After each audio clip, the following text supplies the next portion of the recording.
Okay. Hello everyone, my name is Sugi Yamagawa, and today on VTubing My Slow Life Hobbies in My 30s, we're going to be working on restoring my Worthington hand plane here. We've worked on a couple before. I am still an absolute complete amateur at this, so please don't expect a whole lot out of me today. But I have a hand plane, and it is old.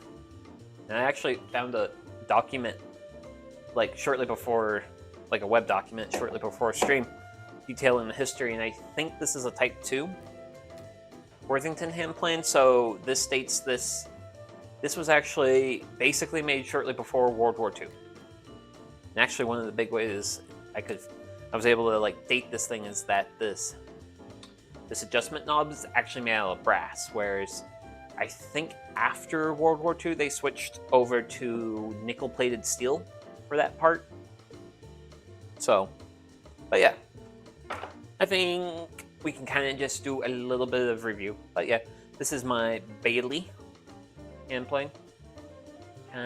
It's a combination plane. It is sole of wood, but also metal. And I've also learned a little bit. I've done some reading and various things about hand planes and how they use them. So I'm sure by the end of today, we'll be able to work on this a little bit better and maybe get some good shavings. That's the hope. That's the hope. That's the goal. I'm hoping for the best. So I think and also just to kind of get things started off here is I do want to go ahead and mention that I've kind of already worked the irons as far as like cleaning them up and sharpening them. They could probably still use a little bit more work, but I feel like I'm pretty comfortable with them. I do have some rust already forming because, well, humidity and, well, my shop has a big garage door on it, so it's very easy for me to invite humidity into my shop. So I do need to grab, actually, you know what? Let's just go ahead and grab some WD-40 because it's like literally right over here. Because I'll use some of that juice. Is this the discounted stuff I got? No, I still haven't gotten into my discounted WD-40. So let's say I'm pretty sure I've already taken this thing apart once before. But we're going to get started taking it apart. Because I think I took this apart a long time ago, once upon a time, but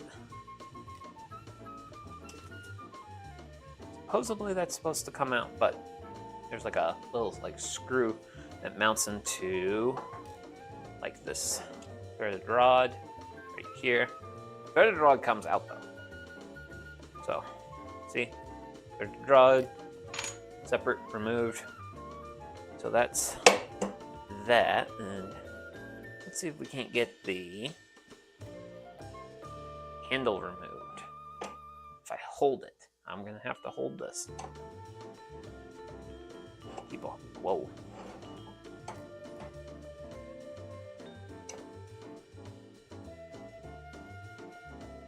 Oh, maybe I didn't take this apart as fully as I thought. I have to get the good screwdriver out, the big one. There we go. That's my ticket. So traditionally, what you usually do is you just do a good old disassembly. It's a lot easier to clean everything once you have... Well, actually, does that pop out? That pops out. Yes. Ooh. So we got the handle free. I've got some paint stains on it. Got one there and got some back here. I think what I'll do for those is I've got some sandpaper here, some very fine grit sandpaper, and I'll try cleaning it up with that. So next up is to remove, well, actually let's just go ahead and get the screw for, whoop, for the what this part's called. But it is definitely seen better days. Very old. Very old, very fun. Yeah. Yep. I definitely have taken this apart because I think I've taken it apart once planning to restore it, and this is actually the hand plane I took apart, aiming to restore it, and then it sat apart in pieces for a very long time before I actually started putting it back together. But yeah, we got some fun, cool tool marks. So here, under my thumb, we got a 3 and an A. Right there. Kind of see it. And over here is 49B. Oh, I wonder if that's actually the year. And then, looks like the lateral adjustment lever. That's seen some better days, but that's fine. That's fine. And now we have it stripped to its bare bones. This is the sole. And this is actually probably the most, probably the thing that's going to take like the most work compared to some of the other restoration streams I've done. Well, other hand planes I've worked on, is the soles. It's definitely in a little bit rougher shape compared to some of the other stuff I've worked on. So I'm expecting to spend a fair amount of time on this part. So since I'm expecting to spend a fair amount of time on this part, I'm going to set that part aside. And I kind of want to go ahead and I want to start. I'm not, because generally speaking, the screws are, a lot of the fasteners are in good condition. I do want to clean this one up because this screw is just so forward facing on the plane. So usually when I clean stuff up, I usually just start off with some soapy water and a rag to just kind of just get the dirt and grime off. So I've done restorations with actual like chemical remover, which those have been, I've had some fun with those, and I think those are a really good solution for some people. But I've also seen just like a whole bunch of other people on like on this fun site called YouTube, where they were just like, yeah, I just use like steel wool or a grinder to remove rust. But yeah, just a little bit of soap, a little bit of water, and we're already starting to get some shininess out of our screw. Oh! Good evening to you, Dad's Old Shop. How's life treating you? I hope it's treating you well. And if it's not treating you well, let me know, and I'll go beat up life for you. But yeah, we just finished disassembly, and I'm literally cleaning the first thing. I'm literally cleaning the screw, which I've got it pretty good. I think we still got some rust to it, and I think what I'm going to go ahead and do is I might just use some WD-40 and steel wool. Thanks for the offer. Going good? Good. Good. Oh, okay. Well, yeah, you need work, buddy. You need so much work. So honestly, I'm just gonna dip my frog in here, and we're just gonna really give this a really good wipe down, because we got this poor guy. This poor guy here seriously needs some work. Needs some serious work. At least to get cleaned up. Which, early on, it's looking reasonable. We're definitely getting shiny. Definitely not having so much like dirt and grime. Still plenty of rust though, but that's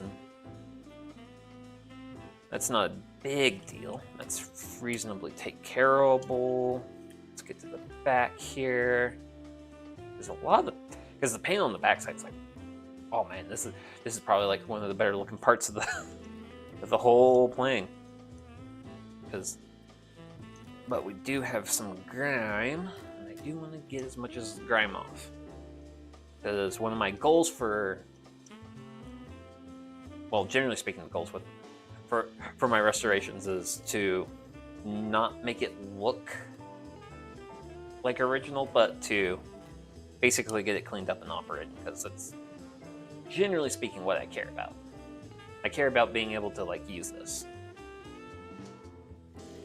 Is my end goal for today, is to get this up to usability. And I have done a little bit of research, and I think I have a pretty good idea of actually how I want to move forward, because I actually did learn a little bit more on how to actually set up hand planes properly. So I'm expecting to get better results with today's, depending on how much effort I'm willing to really get into some of this rusted stuff. But because I'm not going to get super ambitious, I'm gonna grab a dry rag. So we got lots of nooks and crannies to this. Just want to give this a good wipe down, because we're trying to remove dust, rust, grime, various things that ail our wonderful tools. So try and get a reasonable amount of stuff off. And if my rag ends up being dirty, then hey, dirty rags means the work's going well. So I'm actually starting to wonder now whether or not this thumb, whether or not this adjuster is actually brass. Initially it looked like brass, but it might actually be the nickel coated steel. Definitely getting some flakes off of it. Some flakes of the coating. So if we just got a coating, then this actually means this is post. This might be a post World War II one versus pre. Okay, so I'm not gonna worry about the irons, because, well, I previously wanted to do, I was kind of going to try and do a thing where I was going to pretend that I was going to actually sharpen the Ohio Tool hand plane irons. And I actually pretty much did a chemical rust remover on these to just kind of get myself a little bit ahead on that one. And so that's why those are already clean, for the most part. So that leaves us to a buddy that's got a lot of nook and crannies and a lot of dirt and grime. So, granted, I am going to focus on the sole, just because of how bad the rust is on this. Granted, when I go to lap it, I'm expecting this to shine up reasonably well. But I do want to make sure I go ahead and get all my sides cleaned of grime. Make sure I get all the grime off, because it's going to be very important because, wait, is this? Yeah, this is actually the first. This is the first of the hand planes I've worked on that actually has smooth, referenceable sides. And as far as like my grand plan for like my hand planes is, this one I think I will want to have as my, ooh, wow, that's a lot of grime right there. I'm thinking about using this one as like my go-to plane for a shooting board setup, which I don't have a shooting board setup. That's something I need to work on, which that's a whole other thing entirely, but I have, as with all people who like to spend time on the internet, I have spent time looking up some of the ways to like do things better, especially like if you wanted to like really fine-tune like a miter joint or something. Shooting planes are really good well, just a shooting board is really good for like fine-tuning stuff like that. So, ooh, we got ourselves a nice Worthington. Red's really popping. I'm not wait, oh no, that's not Worthington. It just says made in the USA. That's what this part says. It's made in the USA. I'm not sure what I want to do about the paint though. About the white paint that's been spilled on this. I'm not sure if I'm gonna leave that. Not personally, I think I shouldn't worry about it too much. And instead just focus on other components of the hand plane. Cause yeah. It kind of distracts from things like acting up. Well, it's an aesthetic distraction versus like actually interfering with function.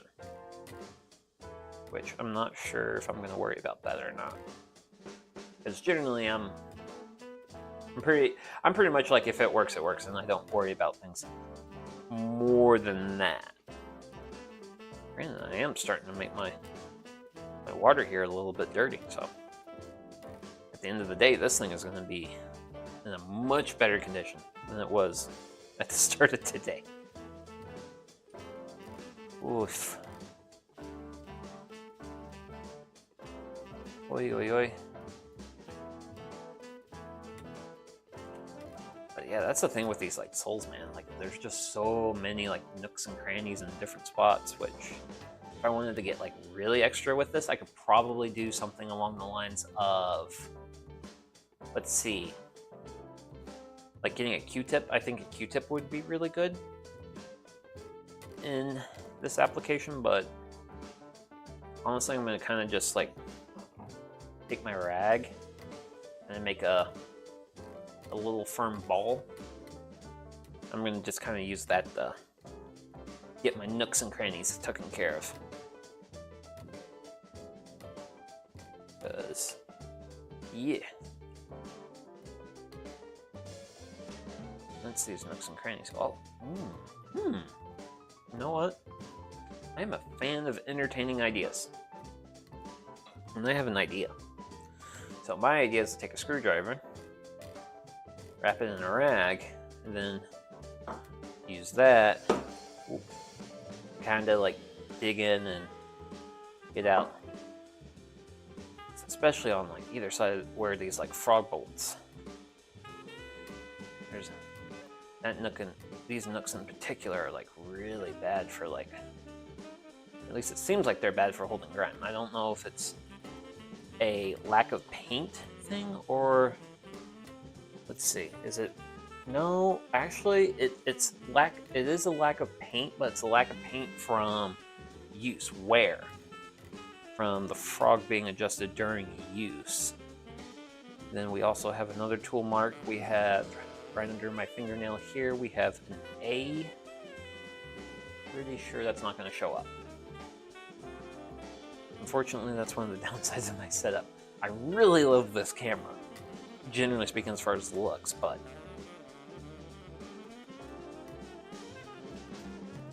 sometimes the details on it don't always work out. But, you know, I'd like to get this other side. Okay. So I think go ahead and hit this guy with the dry rag.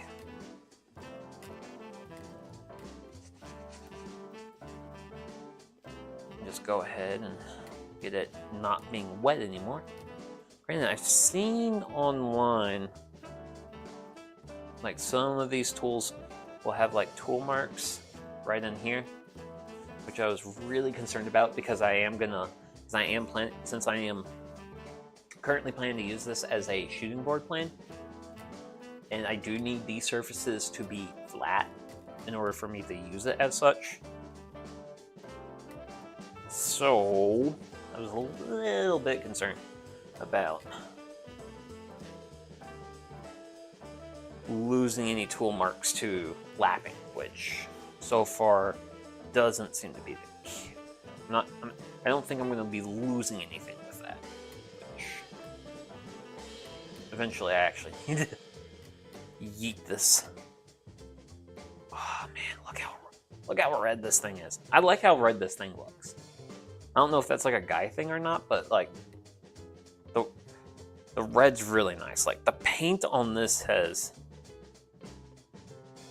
really held up really well. Which, who knows, maybe I might actually get, because I actually did find so the Worthington hand plane was actually made by Miller Falls, and I actually found a document that just talks about all the different styles of hand planes they had and how to differentiate them. Which this one is, actually I need to go back to my search. I think this was the 400. Yeah, the Worthington number 400 smoothing plane. So this is roughly a 9-inch plane from one end to the other, and it was primarily used for smoothing, which is also coincidentally going to make it really great for. Ooh, but yeah, some of the. Not sure if the. Oh yeah, the camera does pick that up. So yeah, some of this rust down here, we've got texture. We've got some texture to the rust, which that means we've got pretty heavy amount of rust to play with here. So I'm gonna set that off to the side. I've been splashing water, which actually I will do that. So I've got 2 wooden pieces. I have a knob and a handle. And I will do a bit of a cleaning with these, with the wet rag, just to kind of get the surface level stuff off. Get surface level dust, grime, that stuff. Really want to just make sure all that's good. And also there's like a little bit of hole here. It's actually kind of cool about the Worthington, is that hole actually like goes into this little raised knob in the sole of the plane. And then the guy, me, spent a whole bunch of time drying that off. Now it has to deal with the realization that I got it wet again. No, not so ideal. Okay. Yeah, this rag's reasonably. I really want to get this, the top screw like really nice and clean, but I might wait until our next step, because the next step in cleaning is gonna involve. Well, actually, wait. I actually got one more part to play with for as far as general cleaning.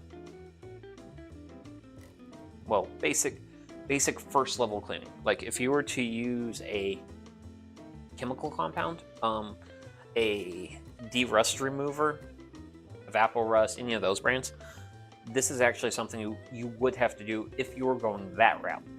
You can totally go that route. There's nothing wrong about that. Lots of people do it. I've done it.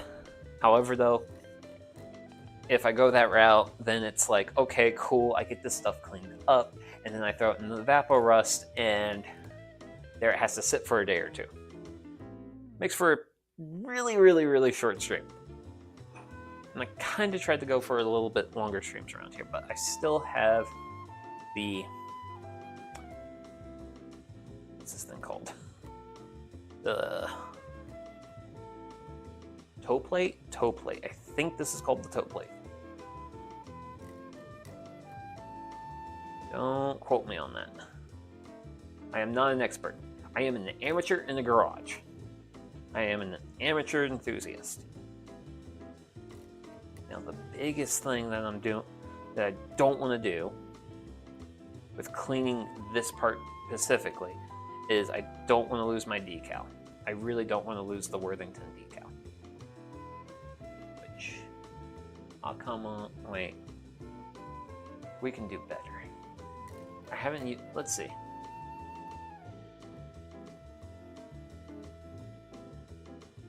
Come on. Are you going to focus? You're not going to focus. You. Cheeky little thing, you. Okay, that didn't want to do what I wanted it to do. It's another case of technology not working in my favor. Which I suppose is just another day in my life. Granted, this gram's really actually coming off really well, especially if I really up the elbow grease. So we're getting a really nice shine there. Which, good. I want shine. I want it to look cool. Well, I want it to look like newish. Let's see. Ah, cared for. Yeah. Let's go with that. Let's go with that. Let's say I want to make this look like it's been cared for, versus it's been sitting in my some drawer in my grandpa's shop forever, and then I bought it at his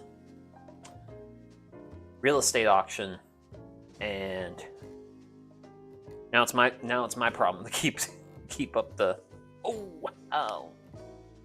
keep up the snuff. But this piece right here is going to be definitely the challenge. But that's fine. I'm okay with the challenge. Just, ooh, yeah. Oh, yeah.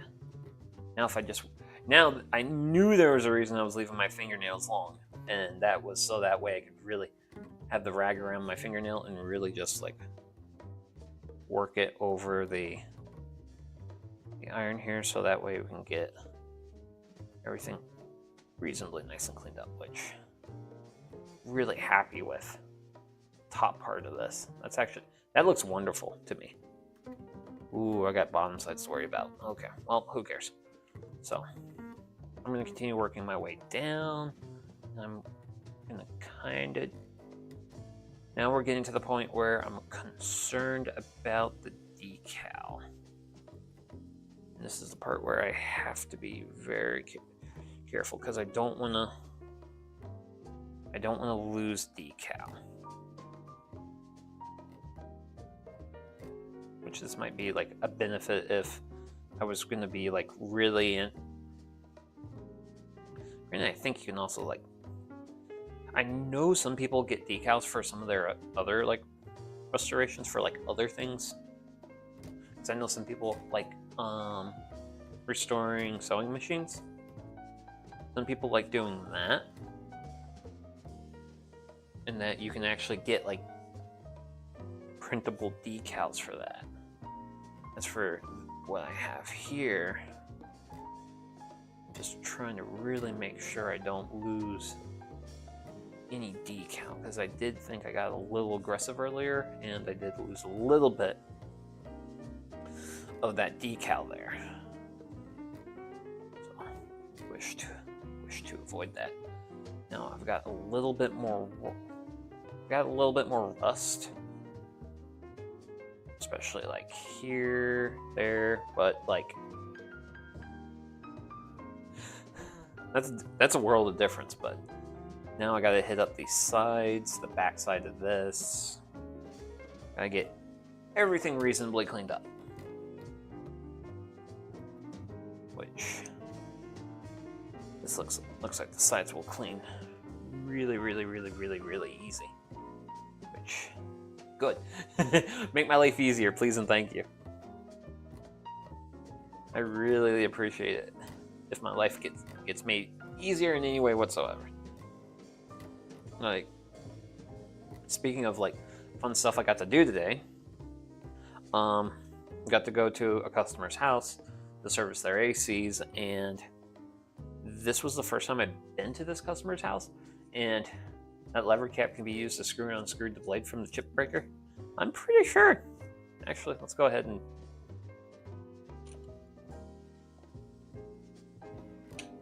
I don't know if this is like preferred, but But yeah, lever cap, that's the word. So yeah. Which I am gonna give these two get this iron and shipbreaker. They're gonna get a little bit of love here shortly. Not immediately, but eventually.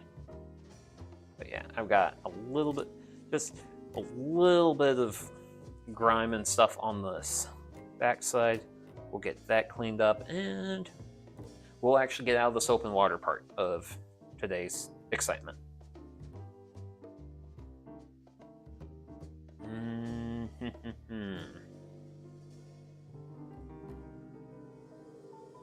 But yeah, hopefully just want to get this.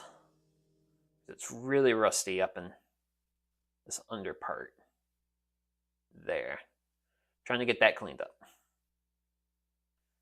Don't think I've got the best. I don't know if this is like the best tool for that, but that's reasonable.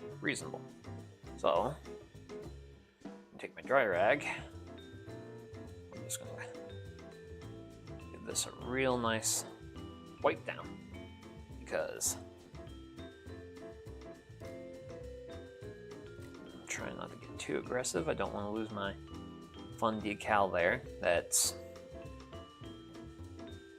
I really wish the camera would focus and actually show you a way that looks relevant to what I'm saying. Okay, so I'm happy with this. Hey there. Ooh, that almost fell off. Okay, soap and water goes away. We're done with that. We are done with that. Now, to use my dry rag to dry off my workbench, because working with these old tools, I wish to have a dry surface, because it's like, okay, I'm working to remove rust, all those fun things. Would hate to reintroduce rust with more water, because the air's been made of humidity. For me, where I live at. Well, okay, the camera can at least show that text. Okay. I do want to put some of these things on nice dry rags. So that way, even if stuff is not on.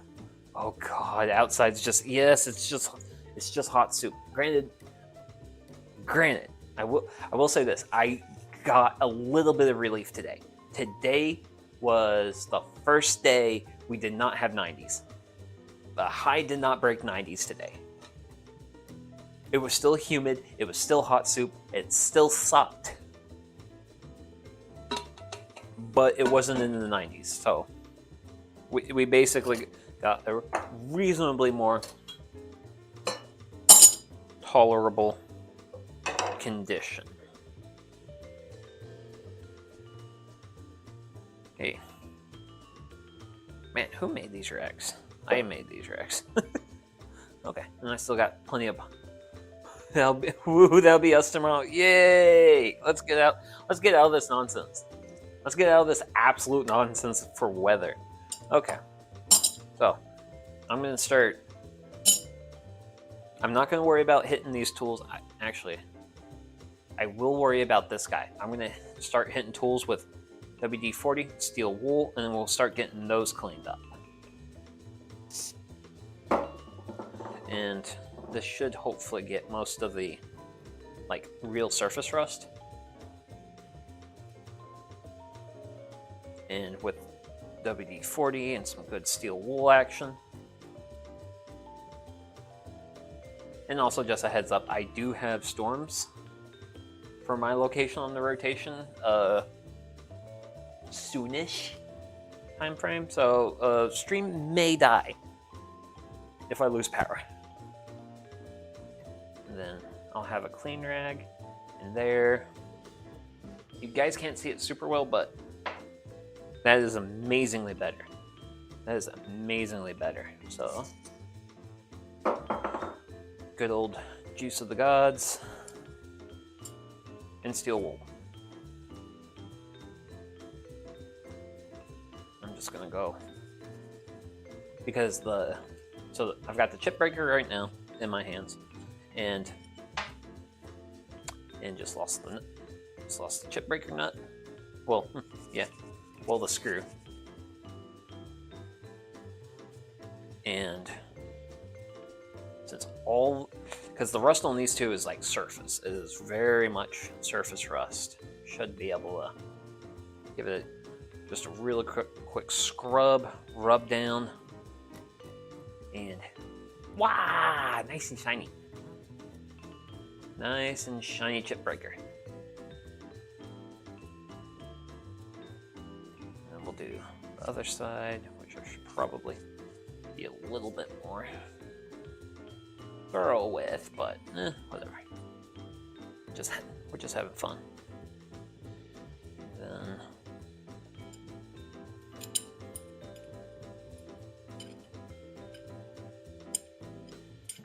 I'm gonna just pray and hope that's the right side for that knob. Pretty confident.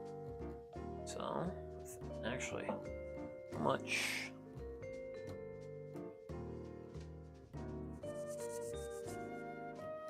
We'll just add a little bit more WD-40 for it. And well, that's not the little amount, but it'll work. Also, a good thing with the WD-40 is it will also, getting a light coat of it on the tool will also help it resist further rusting.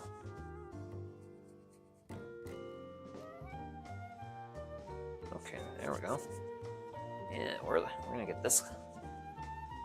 Look, get the iron. Nice. Then there will be a light, just a ever so slight coat of that WD-40, and that will help. And that will just help protect the tool. But yeah, I am actually like really looking forward to this weekend, because this weekend is gonna be like the first like really good work outside weather that we've had for a while. And I've just gotta keep my fingers crossed that I don't have to work. Well, I don't get called in, because I'm actually on call this week. It's kind of one of the reasons why this stream started at 7, because 7's when my on-call ends. And I was really hoping and praying leading up the stream, like, okay, I got one call on Monday, and it's been quiet ever since. Let's hope and pray. And here I am being live right now, so it worked out. It really worked out. Okay. So, I think you can see the A there, but yeah. So we've got chip breaker. Well, we've got the chip breaker. We've got that. Now we have lever cap. And then we'll just give this a good quick scrub-a-doodles.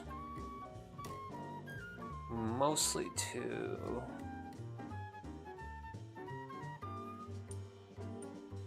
because I think if we do a good light clean with the steel wool, it'll shine it up a little bit more. Kind of make it look a little bit new. Because I'm not obsessed with new, but I wouldn't make it look pretty.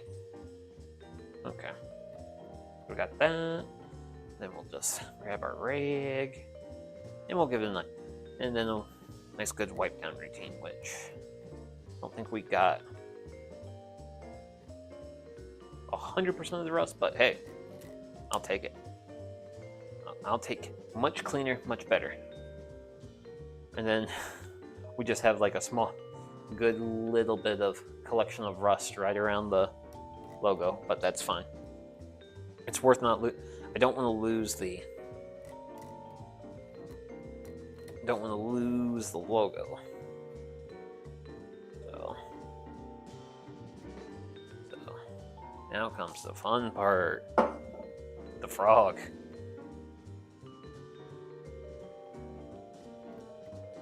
Which for the frog, what I really need to focus really for the frog is just get a good amount of surface rust off. I'm not trying to like really. Oh, sorry about that. I'm not trying to super clean this up. I know some people have fully disassembled the frog. By that, they will take the children playing outside. They'll take the lateral adjustment lever off, and then they'll take the knob and the screw out, and then they'll also take out this little piece right here. That's the like adjuster. That piece right there, yeah.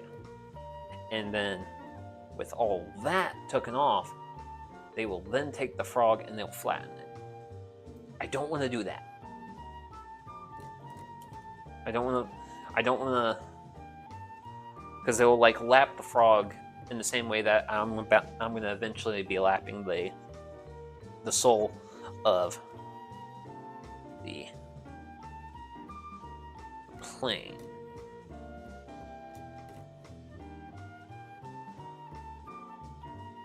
I'm starting to wonder if it's a good idea to have.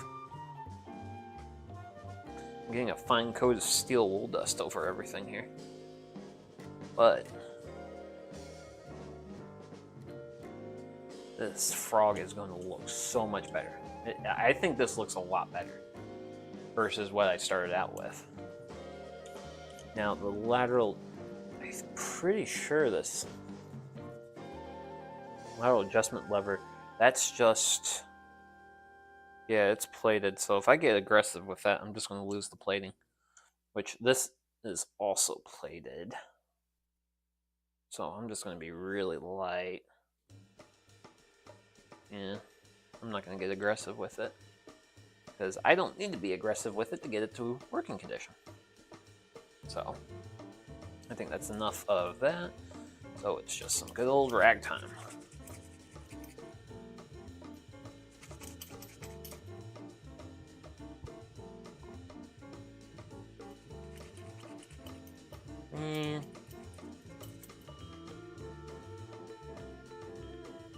But I'd say that looks pretty good. Nice little bit of patina to it. It's not perfect, but it's. We're gonna get this guy into working condition. No problem. No problem at all. Okay. So that's another metal piece done.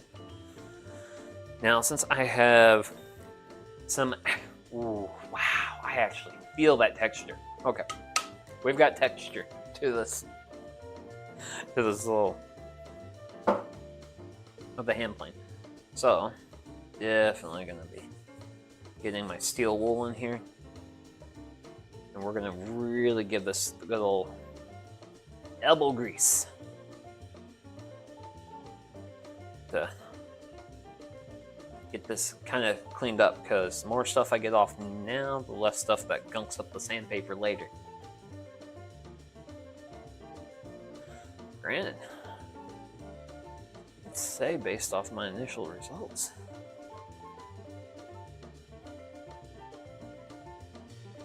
I'd say that's working pretty good. I actually want to, so that's kind of what it looks like now. Then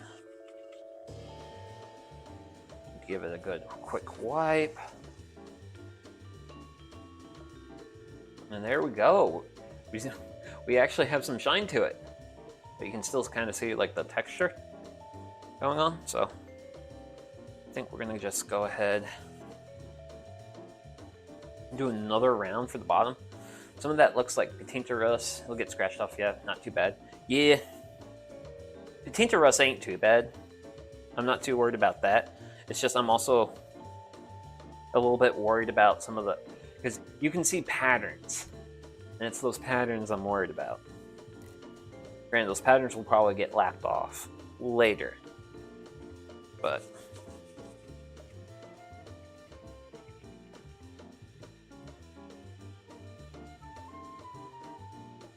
granted, I am going to start. I want to adjust something. We're going to adjust the environment mic. But yeah. Then I've got the two sides, so I'm going to do the sides next. Hit those with just a wee little bit of the WD-40.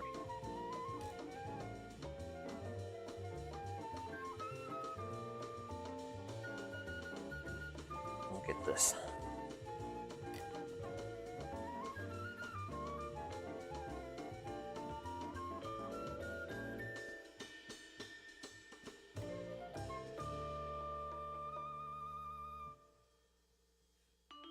This nice and cleaned up, which, I mean, the dry rack here is picked up a fairly reasonable amount of grime, which is good. When the rags get dirty, that means the thing you're cleaning with the rag gets clean. Ooh.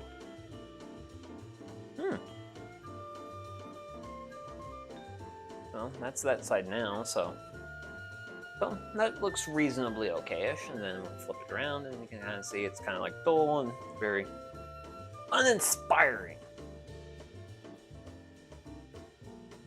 Which honestly, I think it's that little dribble. Probably more than enough. Might have to.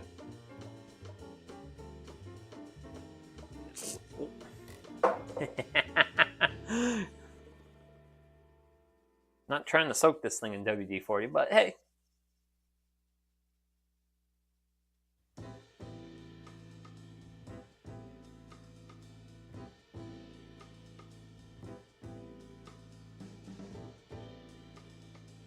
Okay. I'll take a rag. We'll get that cleaned up. So we've given everything a reasonable amount of cleaning. All the metal parts have gotten good old scrub down of WD-40, and well, they got a general cleaning and then they got a cleaning of the WD-40. We've removed quite a bit of surface rust, I feel like. Enough for me to leave rust fingerprints on my can of WD-40, so that's rust there is not rust on tools. So now I kind of have a bit of a decision to make. And my decision, oh yeah, actually, I forgot. So I've got screw. Actually, can I pop that out? Hold on a second. I need to see if I can't pop something out. Because I want to see if I can pop this out. Because if I can pop it out, then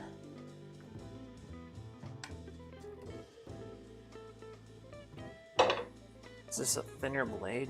The blade on that other screwdriver's a little too thick.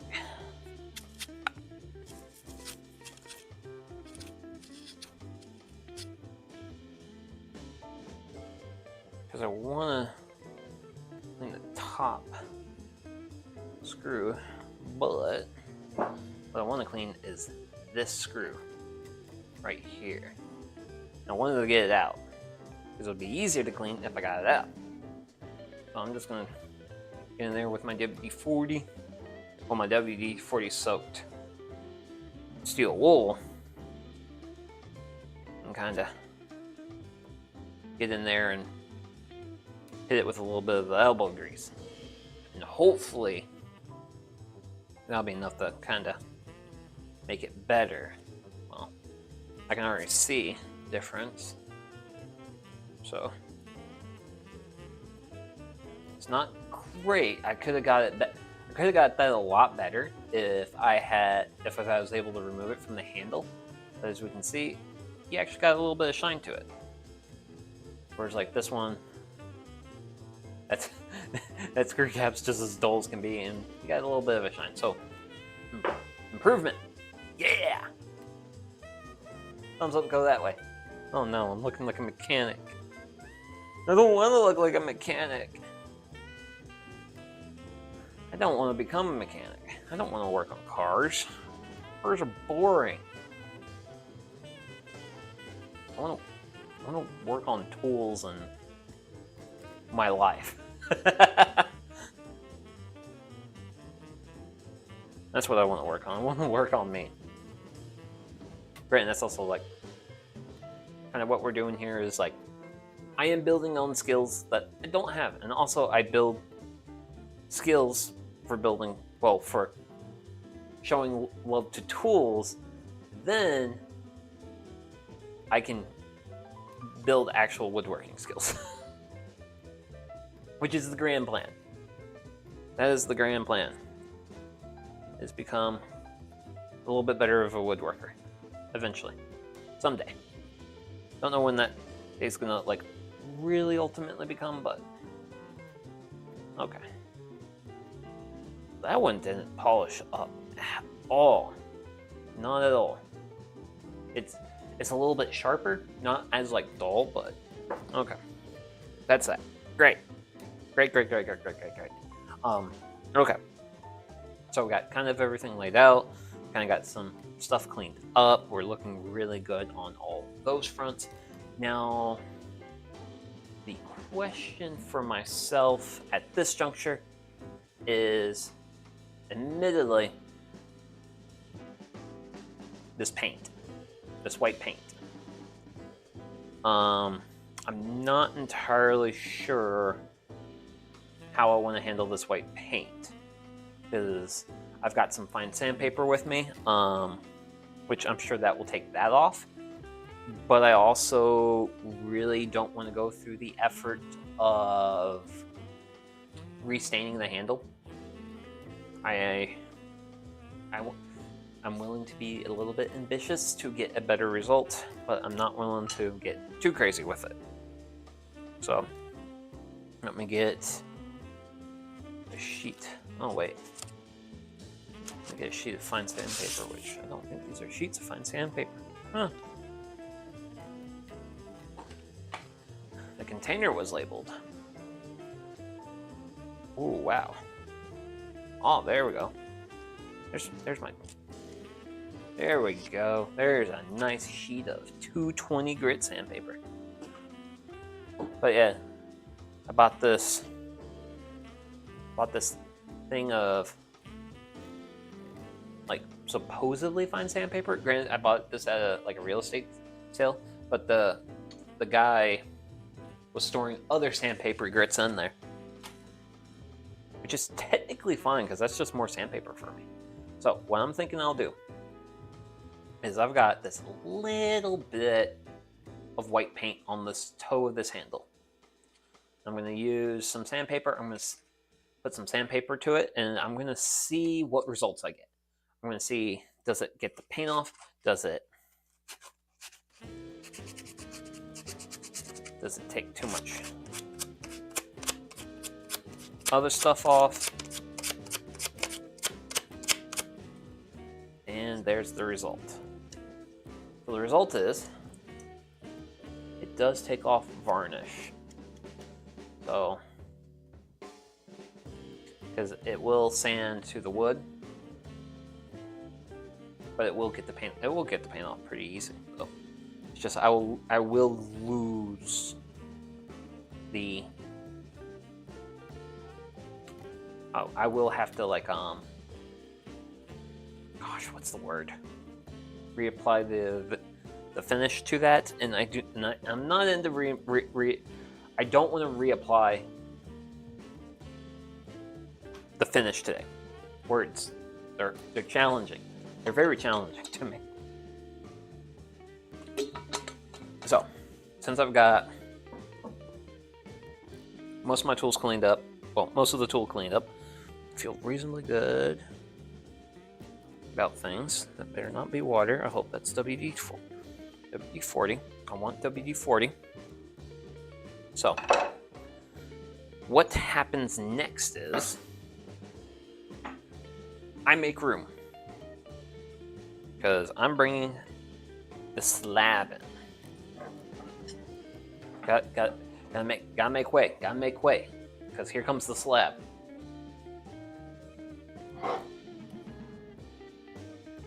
The slab.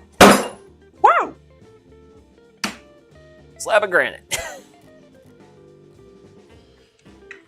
2 which we're gonna fold under. A piece of sandpaper.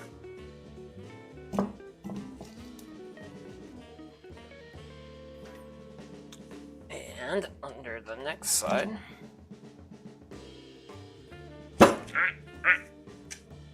But yeah, it's reasonably heavy and it's reasonably anchored, and most importantly of all, it is flat. And it is with the flatness of this granite. I can lap the sole of this thing. The sole and the sides.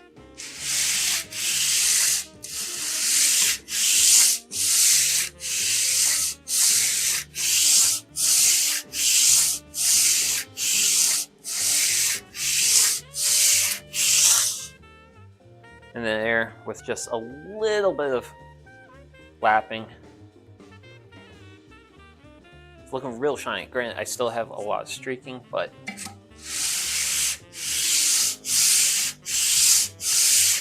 it ain't gonna take much.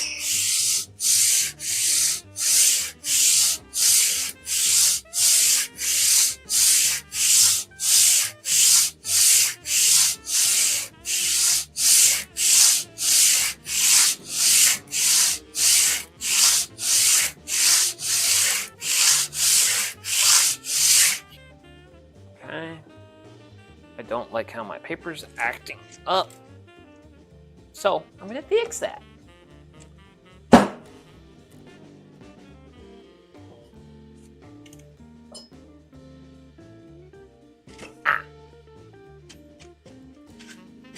Get some of that rust off.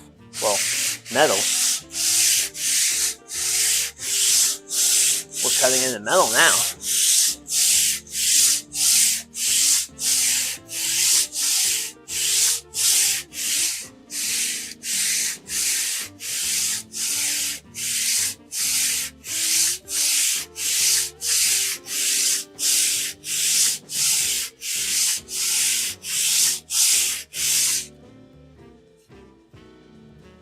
So, nearly got that design taken out, but that's what it looked like earlier. Now it looks like this. So I'm gonna go ahead. I've got a metal ruler, and I'm just gonna be and we're just gonna go across the sides, and then down the way. Make sure we're nice and flat. But yeah, I don't really see much in terms of surprises there, so yippee! But I am gonna just go for a couple more strokes. I just want to get this design out, but that is pretty smooth though.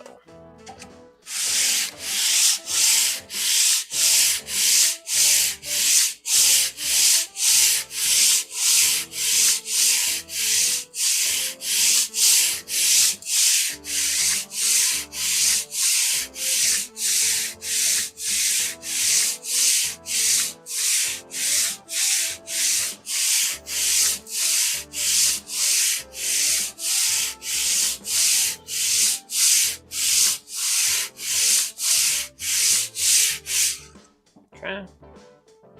And I think that is as reasonably good as it's gonna get. And I think that sole is gonna slide across some wood and slice some stuff for me. So I now got to do my my sights.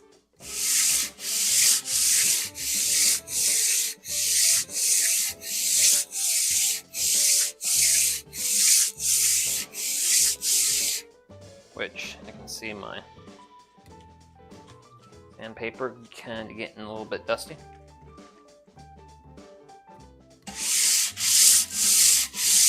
Want to keep that clean.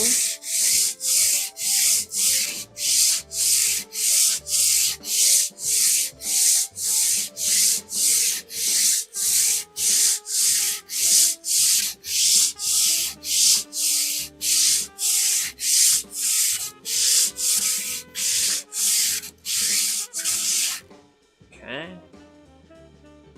And there we go. Woohoo! So, this is basically after, and that's the before. So, that's before and afterwards. Oh, yeah. It looks nice. Probably looks like I could probably use like a finer grit of sandpaper to have less scratch marks, but you know what? It's gonna work. It's gonna work. This plane's gonna plane wood. That's the game plan. So I got this one last side. We'll get this lapped and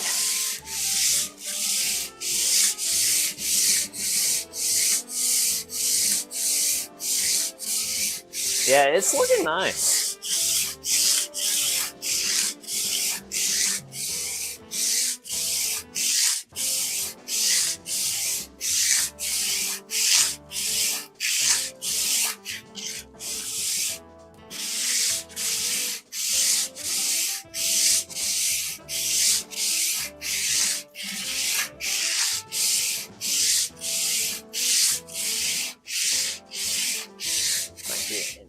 Intrusive, so it's flat, there's no stain going. Yeah. I'd say that's certainly a thing. Okay, so don't have quite as much of a shine here. Versus, see, like that's got like, it's got like a higher level of polish than that, so.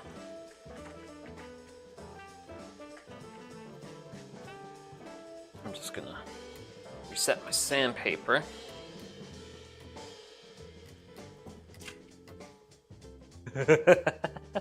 My hands are starting to look like an iron worker's. Working the iron.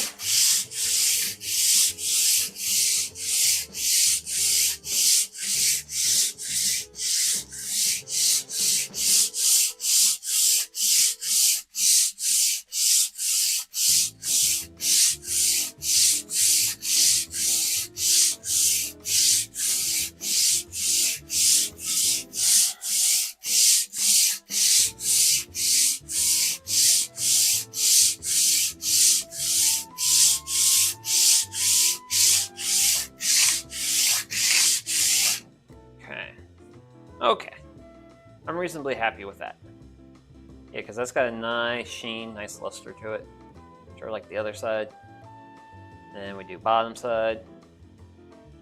Yeah, just like a slight etch into it, but that's fine. This is all fine. This is looking lovely. Okay, cool. With this, thank you for your work slab, but you're big and heavy and you take up a lot of room. Ah! Ooh. Ooh. Okay. Freed my fingers from the slab. From the tyranny of the slab. So. Oh man. Actually, wait a second. I've got soap and water. What sort of nonsense? I was briefly entertaining using WD-40 to clean my hands, and it's like, wait, no, buddy. You have soap and water, like right behind you. Which, hands aren't super clean, but not covered in. They're no longer covered in iron dust, and I'll take that. I'll certainly take that. So, I'm thinking we're at the point where we can actually start putting this together. I have sharpened this previously. Oh, that's it. Ooh, that's what that is. Okay. So So looks like shavings from my steel wool got onto my iron, but my iron should be sharp.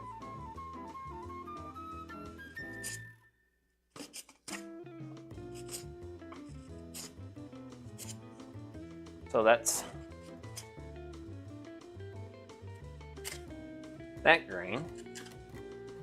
Now the real test is end grain,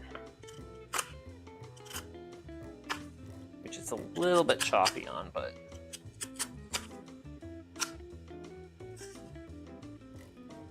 actually let me get my hand a little bit further away. But yeah. Iron cuts, not worried about it. So, we can go ahead and, actually wait a second. Let me grab my reference.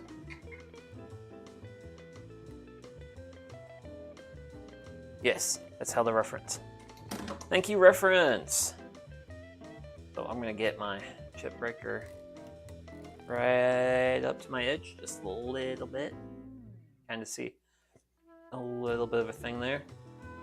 And then I suppose we'll use this lever cap to, well, actually, let's get it finger tight first, and then we can just use the lever cap for the last little turn. There we go. Doesn't take a lot. It's firmed in. That's good.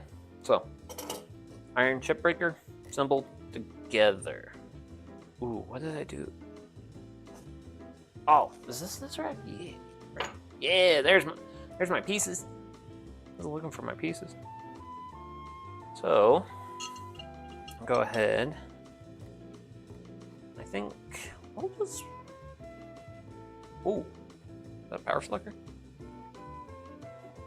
Just start the front, work our way back. I'm sure there's people probably on the internet going to be like, man, this guy's not going to really work the... Let's grab the big screwdriver. A big screwdriver is a little bit sharper. I'm not going to like clean up the wooden handles, and it's like, no, I'm not cleaning up wooden handles. I don't feel like doing that. I do not feel like doing that. That's a joy when it's... That's the fun of your own streams, is you can basically do what you want. Essentially. Okay, so... Ah! It's also magnetized. Oh, come on. You're magnetic enough to ruin positioning, but you're not enough to... I'm gonna just use this guy. Man. The fact people use flathead. I'm really glad flatheads are a thing that is deeply fallen out of favor. Generally speaking, in the world. Like, we have better fastener options. Like torque heads. Torque heads are a better fastening solution.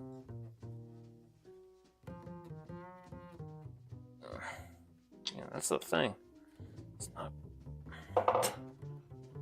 Neither one of these guys is wanting to get into that channel. I think these... Yeah. Oh, that's weird. I took it apart with these things. Okay, I need to find a sharper screwdriver, which I have. Just was not anticipating needing it.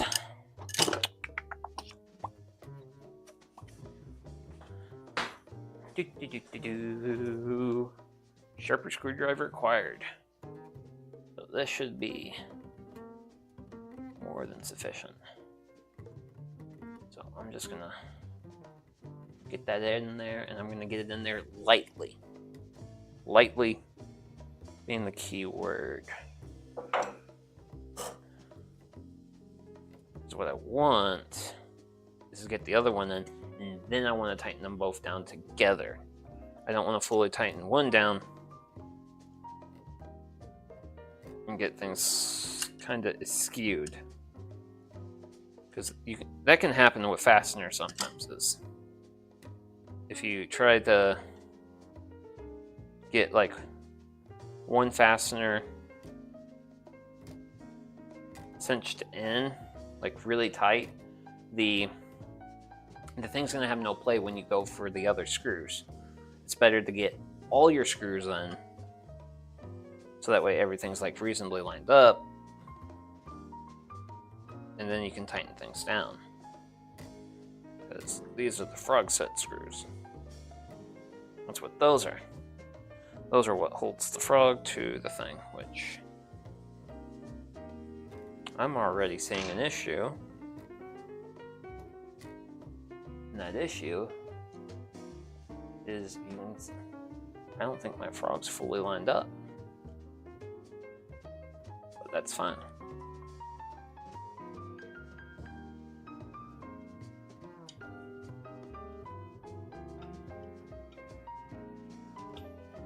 Because I really don't think I got that right. Yeah. I need to hold it up against the little...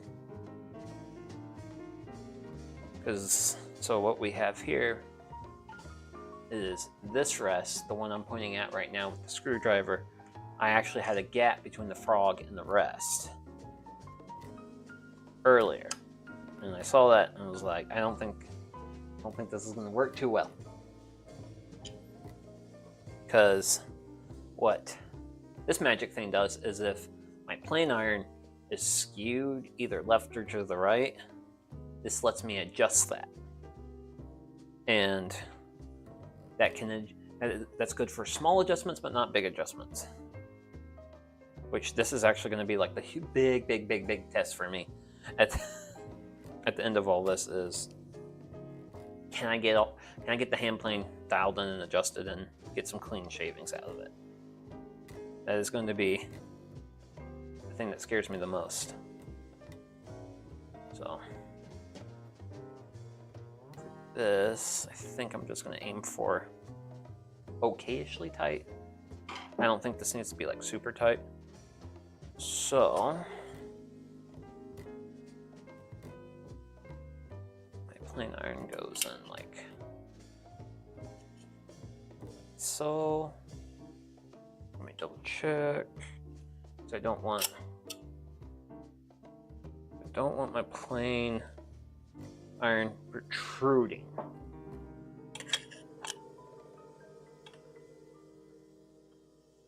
Now this is the magic thing of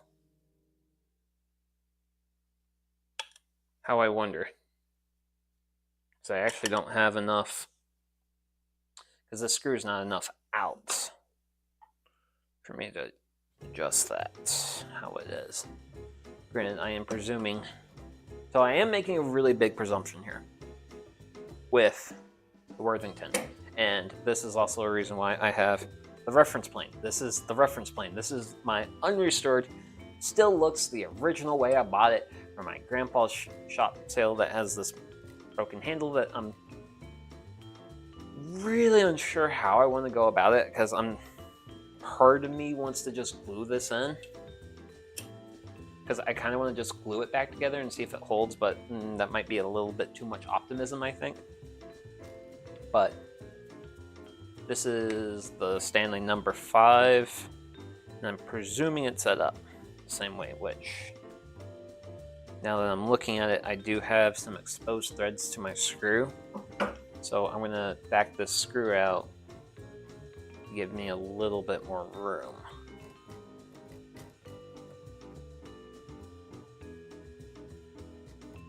So that way, and eventually have enough room for the lever cap. So we're really close. really, really, really, really close. I kind of just wish my plane sat in there a little bit more. Actually, we're close enough. I'm gonna play just off camera because, yeah.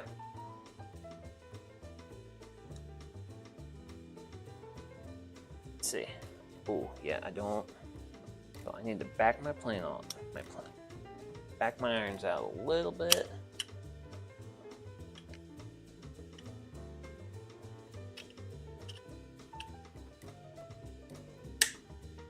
Okay. So we got everything in, and got the magic snap. Looking a lot better, looking a lot cleaner. So, got one last piece though. And that's the handle. Which, I guess, I probably should have put that back on before I did all that. But that is, once again, another one of my mistakes.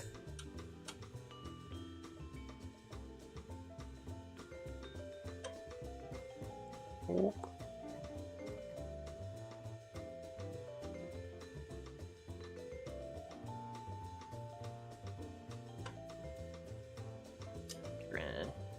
I know I can use a larger screwdriver for this. I am going to use a larger screwdriver for this. Now I just gotta not hit my camera. Torquing this down appropriately.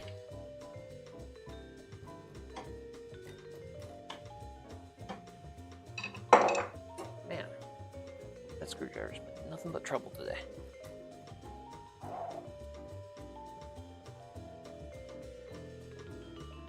Really want to make sure I get the handle.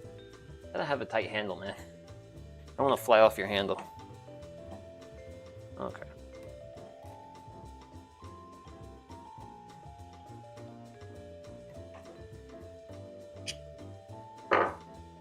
Ooh, that's on there. That's solid. Now this is a thing that I don't know how small people's hands were then for the adjustment knob to act. For their like room for your hand to be here, because I assume you're supposed to grip. I don't know if you would operate a hand plan sort of like that, but I don't know. Okay, now with that back on, we can now back that off just a tad. That in, and okay, let's see.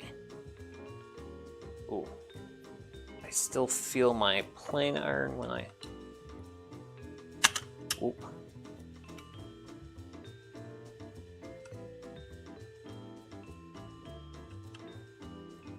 So I, whoa, and then that just completely fell apart on me because I guess I'm not getting this tight enough. Okay, stay. Back out. I'm gonna have to open that up a bit more. Screw. Just for the lever cap.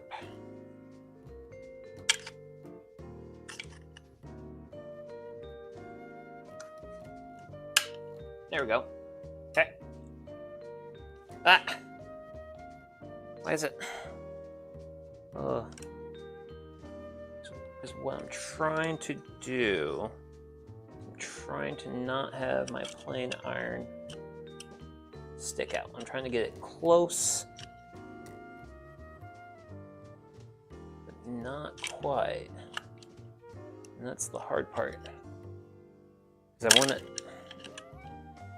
want to be using the various adjustment devices to dial this in, but I think I got it close. check the adjustment knob.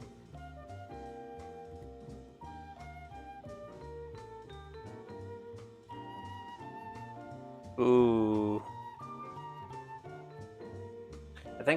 Okay, so thanks for the catch on the adjustment knob, because I don't think the adjustment knob's catching.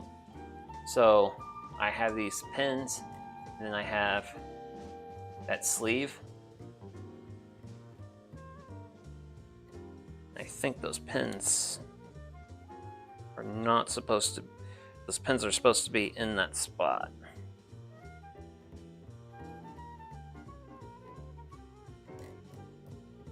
Come on. There you go. Stay up. Back in. So I'm pretty sure that when the adjustment knob's fully... Actually.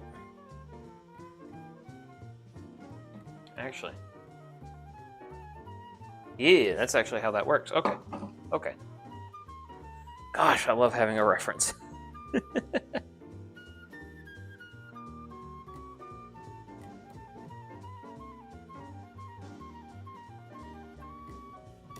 So...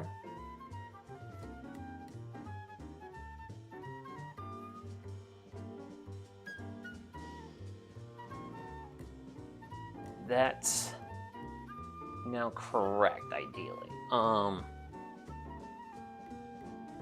don't... because I'm pretty sure the more you back this into the frog, the more it extends it out. But I want to keep it pretty far out. This, so that way my little nubs here.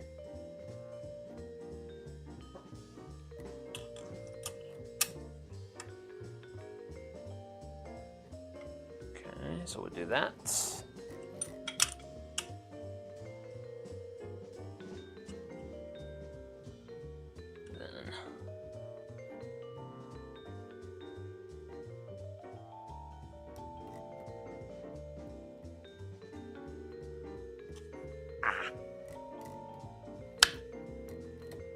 And then let's lever cap and then, ooh. And also that was not doing me any favors either, that lateral adjustment. So I still have a little bit of plain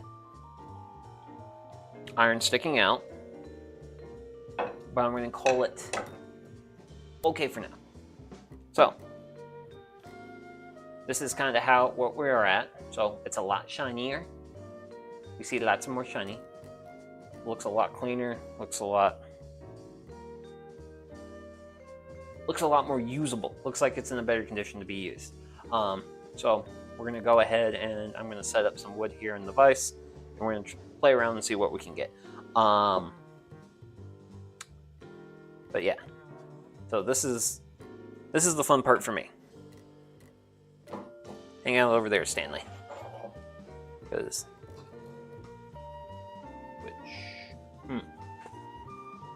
actually, you want to do that? Okay, no.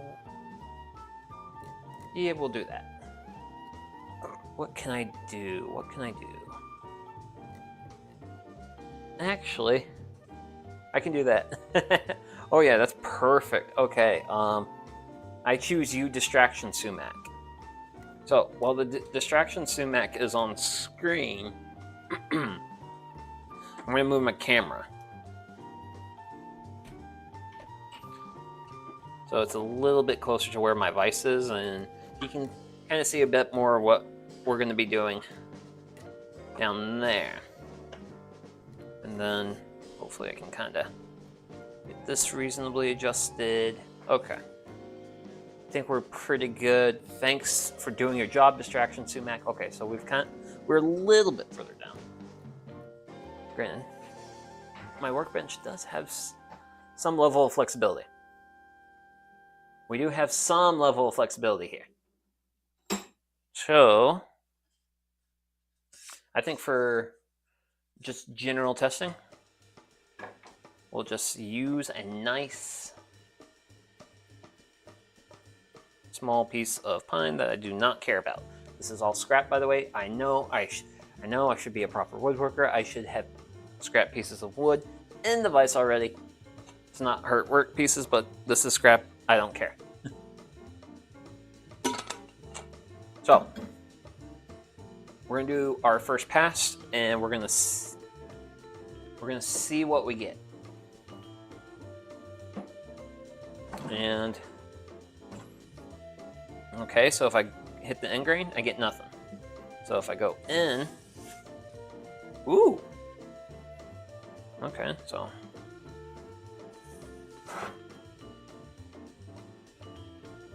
there's shavings.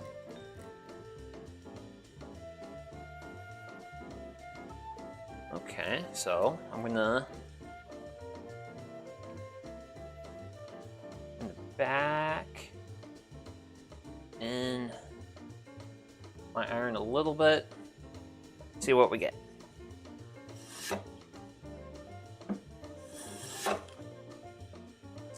So, getting some shavings. Let's see. Can we do? Okay. How about a little bit more?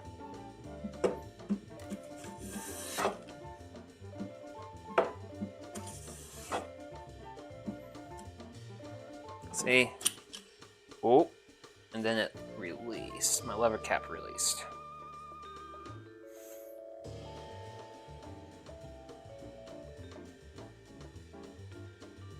Okay.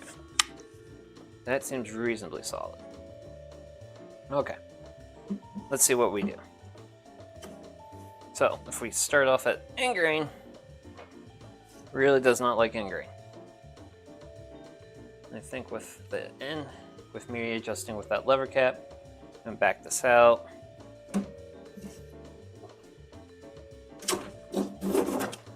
Oh, that's a crispy chip. That's a really crispy chip. So we should back this out a little bit more, get a thinner bite. But yeah, it's biting, it's doing things, but I'm a complete amateur to planing. So,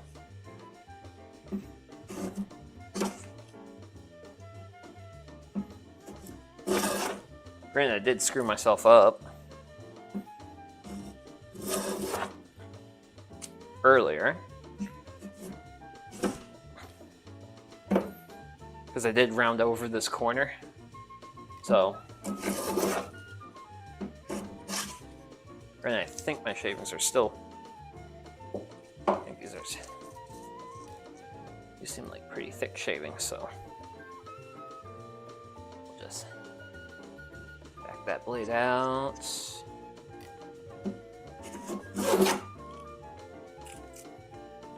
Boop.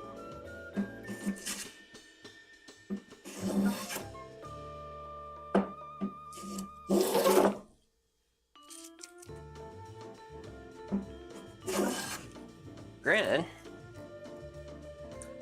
so initially things look great, but I'm sure if I take this piece of wood out, holy smokes, Batman! Slats! Slats! It's very... Well, actually, does it start out? Yeah. So, if I look at my plane,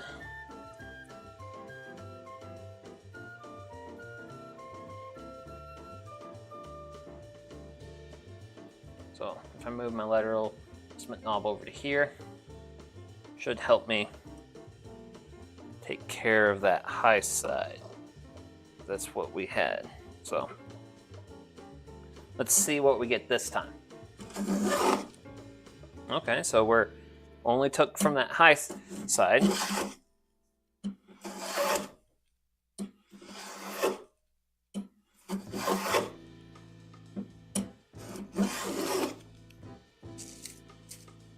Woo!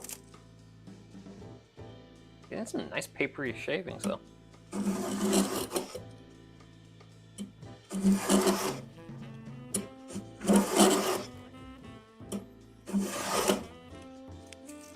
Holy smokes.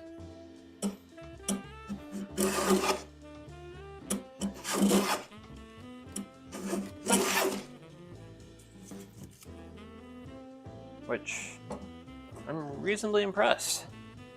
You know what? That edge is...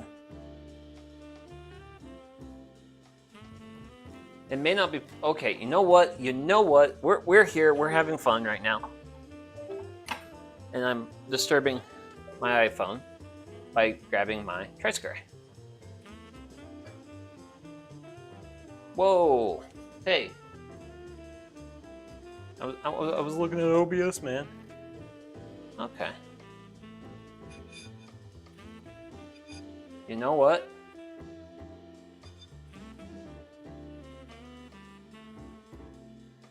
If it's an imperfection, I have an imperfection with my other face, but... Oh, dog, that's reasonably well set up. And it's reasonably sharp, which I think I can definitely do some better work with the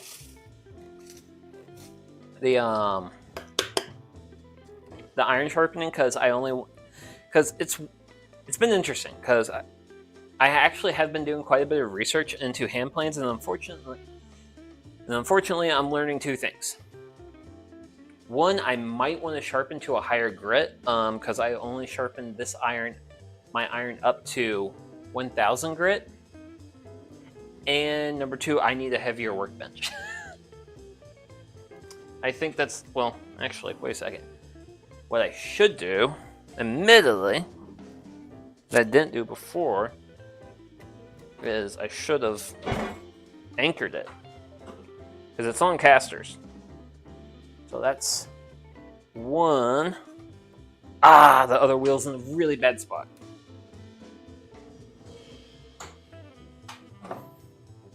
But unfortunately, okay, there we go. It's a little bit more solid. Being a guy who's in a small shop, I don't have a lot of room, so putting things on casters makes a lot of sense, and generally speaking, has worked out. Now it looks like if I wish to get really into hand planing, I need to have a bench with a little bit more oomph to it. But this is all just yapping of various things, because I still also want to try this piece out. So, for those who may not be aware, this is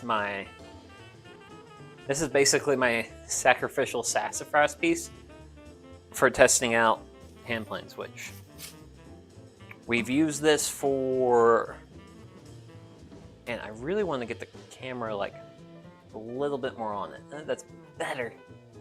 That's reasonable, I guess. Actually, I have to push that in. I can't go in anymore. Oh man, I'm not gonna play around with the camera anymore. I'd rather play around with the plane. So I'm gonna do a couple pieces on the sassafras, and I'm gonna see what I'm gonna get.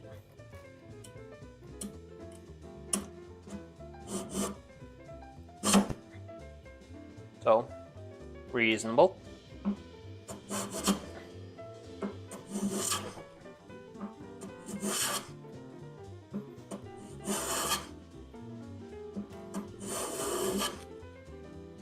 Ooh.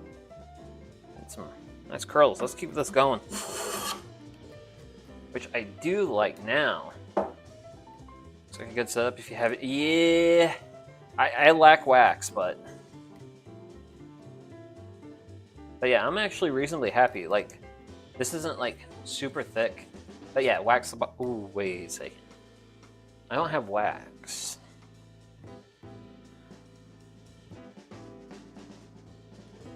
I don't have wax, but I literally have this glass jar with like a little bit of like automotive oil. And what I'll do sometimes for like my pruning shears and various other like agricultural, well, pruning shears, different things, I'll just put like a dab of oil, and I'll just oil my I just oil my tool with my finger, just get like a nice, not a lot, but just a little bit. So, okay. So we got ourselves a very thin coat of oil. I need to pick up wax. There's so many small things I need to like get my hands on as far as like being a proper woodworker. Granted, I do love this vise. Getting this vise was amazing. And for the garage garden platform project, this thing really just, it pulled weight for me. It did great things for me. I am exceedingly happy with how well that worked out for me. So, let's do a few passes with a slightly oiled bottom to the Worthington.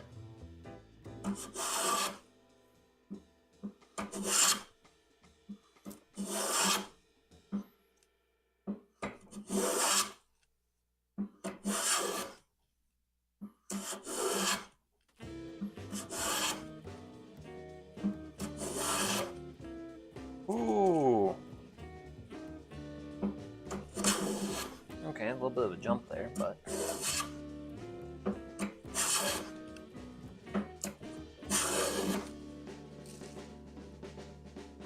really tight curls though.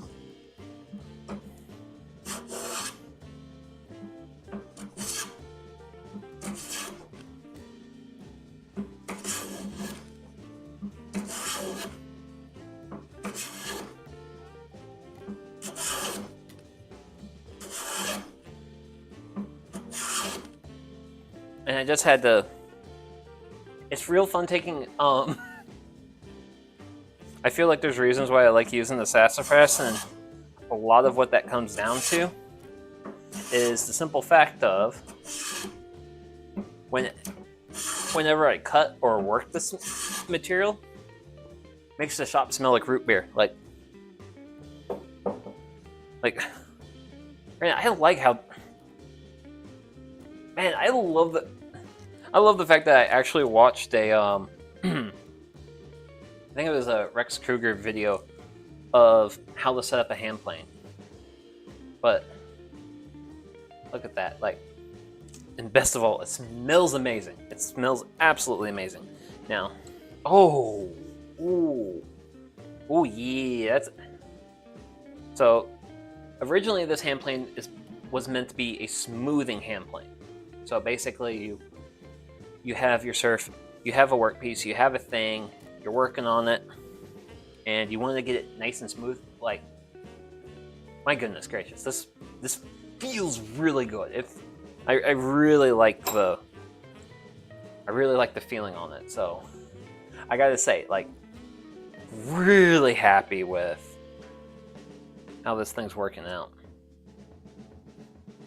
And as far as square's concerned, like, no marks, like, you have a really nice luster to the sassafras. And I also love the smell. I'm atrociously a huge fan of the smell of sassafras. And if we take our handy dandy tray square, okay.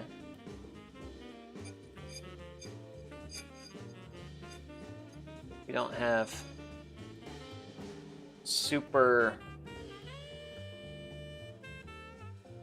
don't have it like a super parallel surface, but for a piece of scrap that's level, this is great. This is plenty of evaluation for, like, for evaluating the hand plane, because, like, I could touch a any sort of, like, surface on the desk, like, if it was that smooth, which is what this hand plane was originally meant for, was smoothing.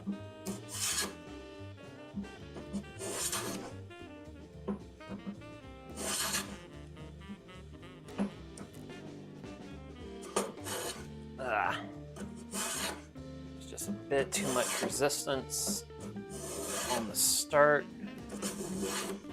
That's fine. But I do just like, it's fun to make curls.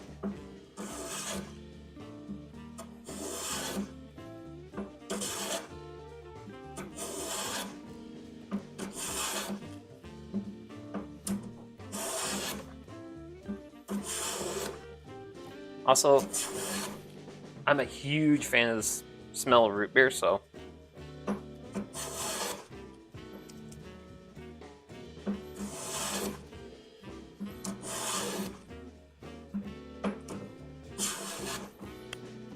I am very inexperienced at planing. But this tool is in working condition. And I can probably get it a little bit sharper. There's probably some things I can do to make it better. But I gotta say, this is great. This is great. And I'm very, so not only do I have a fully working smoothing plane, granted, I'm pretty sure. Here we go. The Bailey here is also a smoothing plane. I'm hoping to make this my go-to smoother, but granted, this guy is really set up nicely, and this is probably some of the first like curls of wood that this is made. And let's see, I know Grandpa died in 21, and some of these hand planes really don't look like they were used much in quite some time. So I'd say this is probably the first time this thing has made curls like this in a decade. I'd definitely say it's been a decade since this guy's like really seen some use. So I'm sure for a tool, it's very happy right now. So with that, we have gotten another hand plane done, which we've done quite a few. We've done quite a few. Granted, this is, I could probably actually get, so I can probably get this guy, my Ohio tool coffin plane. So we've done the coffin plane, we've done the Bailey combination, and we've now went full metal alchemist. Oh gosh. But yeah, we started off in wood, went to combination, went to metal. So we have made a lot of progress. This is the best results I've gotten out of a hand plane, but I knew after like these two, after I did the restorations on these two, I was pretty sure, but judging by how they were behaving, it was user error, and I was correct on that. So I've reformed myself a little bit. I learned from people who know more than I, and I say I got this guy reasonably set up pretty well. Definitely can make some smooth surfaces and can produce some fine curls for me. So who knows? Maybe, I don't know. Maybe I'll have this be my smoother plane, and maybe this will be my shooting plane. I don't know. Because for a shooting plane, you'll have like a board set up here, and then you basically shoot your plane on the down the side of the board, and you use it to like clean up any ends. So not entirely sure what I wanna, which one, what actual role one of these two, because both these planes are basically in like the same general class of work. And then there's also, and I also have the Ohio tool plane, which that's kind of, I think this one's a bit more rough for rough work, and if I end up doing that for it, I'm gonna need to chamfer my iron, because I did not chamfer the iron when I sharpened it. So, and by that, take that out, take this out. So by chamfer, I basically have a straight edge on the Ohio tool plane, so I'll need to like wear down the corners and such. Basically kind of slightly round my corners, so that way I take a little bit more material from the middle and a little bit less on the sides for that plane, which really have the chip breaker set off from that, but that hand plane's gonna see some use eventually. Eventually I'll get to using it. I think what I might do one of these days is I might do a like a maybe just like a full hand tool build, because traditionally I've used power tools. I'm very much the type of guy who is willing to use whatever tool that gets the job done. So it might be fun to just see if I can't make something with just hand tools. Which I do have a hand saw. Well, I've got a couple of hand saws. Not sure what I can build with just a saw and plane. And well, and then for fasteners, I can either use joinery or nails. So yeah, I could totally just do a hand tool build, but next build's not going to be hand tools. I'm actually going to be building a DIY bird feeder. I have a, let's say, relatively large bag of bird seed I purchased from Costco a little while back, and I'm ready to put that bird seed to work feeding some birds. So next stream, Saturday evening.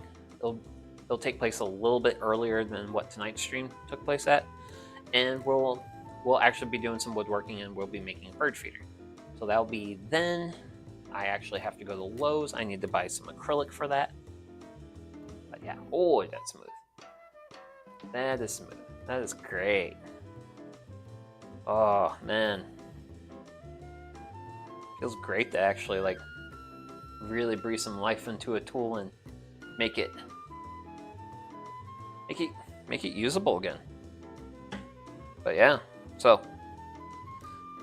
this is technically what's this? What is this? Plane 3? Plane 3? Yeah, it's plane 3 in my little hand plane restoration journey, and we have one left. We have one hand plane left, and that is the Stanley number 5, which has a broken handle, which I'm still not entirely sure if I want to reuse this handle or not. But I do have an idea. Actually, I've been struck by inspiration, which I must grab a thing, and I must make room for this thing, for this thing is rather large. So, I like to volunteer. I like to volunteer in the woods, doing trail work. And we made some water bars last time. And we cut down a tree to make water bars out of. That tree was black locust. And here I have, it's not the biggest of pieces, but this is a piece of black locust lumber. Well, it's not lumber, but it's wood. This is a, can I rescue that? But yeah, I actually have this piece of black locust, which is, it's starting to check a little bit, but that's fine. That's just gonna happen with like it drying out. I'm kind of tempted to think of maybe I might use this black locust for that handle. Granted, I am going to be very hard on whatever various tool blades I use to make the handle. Granted, the handle might actually just be a whole stream onto itself, actually. Yeah, that's probably how it'll actually end up happening if I use the black locust. Or, yeah, I actually don't have any suitable hardwoods that would be good for a handle. Who knows? Maybe I might go to like a specialty wood shop and actually get something that would be nice for it or something, like maybe rosewood or something. I'm not entirely sure. I kind of like the idea of making a black locust handle, though. That just sounds cool. But there's also other applications for the black locust lumber, because It's good for a lot of things. It's truly good for a lot of things. Okay, so I think this is enough of me being long-winded in future projects and things I want to do eventually. So yeah, next stream Saturday night, all that fun stuff, and yeah. So I'd like to say this is Sugi Yamagawa. Thank you very much for tuning in today, and I hope all you people have a wonderful rest of your day, night, evening, whatever it is, wherever you're at. And yeah, hopefully I'll see you all in the next one. Okay, bye-bye.